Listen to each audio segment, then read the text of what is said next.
हाय भोजपुरिया friends. तो चलिए बात करते हैं भोजपुरी के ट्रेंडिंग स्टार खेसारी लाल यादव जी के बारे में और भोजपुरी के पावर स्टार पवन सिंह के बारे में। हल्फा मचा के गईल ये गाना जो है खेसारी लाल यादव जी का भी है और यही सेम टाइटल यहाँ पर जो देख रहे हैं पवन सिंह का भी है।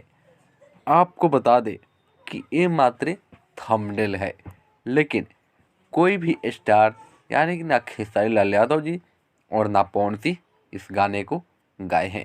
कोई नहीं गाया है, लेकिन इसको गाया कौन है, आखिर ये पोस्टर किसका है, तो आप सबको बता दें।